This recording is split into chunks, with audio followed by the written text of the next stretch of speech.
Welcome to the Sneaker Teacher channel. Today we're going to be solving linear equations. So essentially we're going to be solving for x.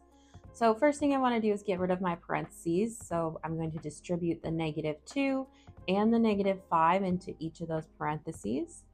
Remember our order of operations with PEMDAS. So I have -11 equals -8x minus 14 minus 30x minus 35.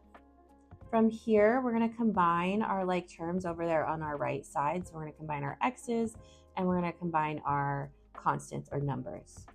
So I have -11 equals -38x minus 49. From here, what we're going to do is use our inverse operations. I'm going to add 49 to both sides because we want to keep our equation balanced. And I am left with 38 equals -38x.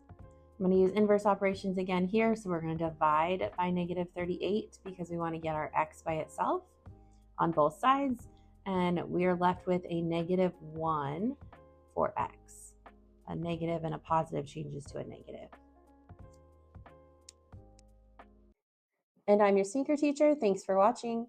Drop a comment below if you've got questions or want another problem. Don't forget to subscribe, keep your kicks fresh, and stay irrational.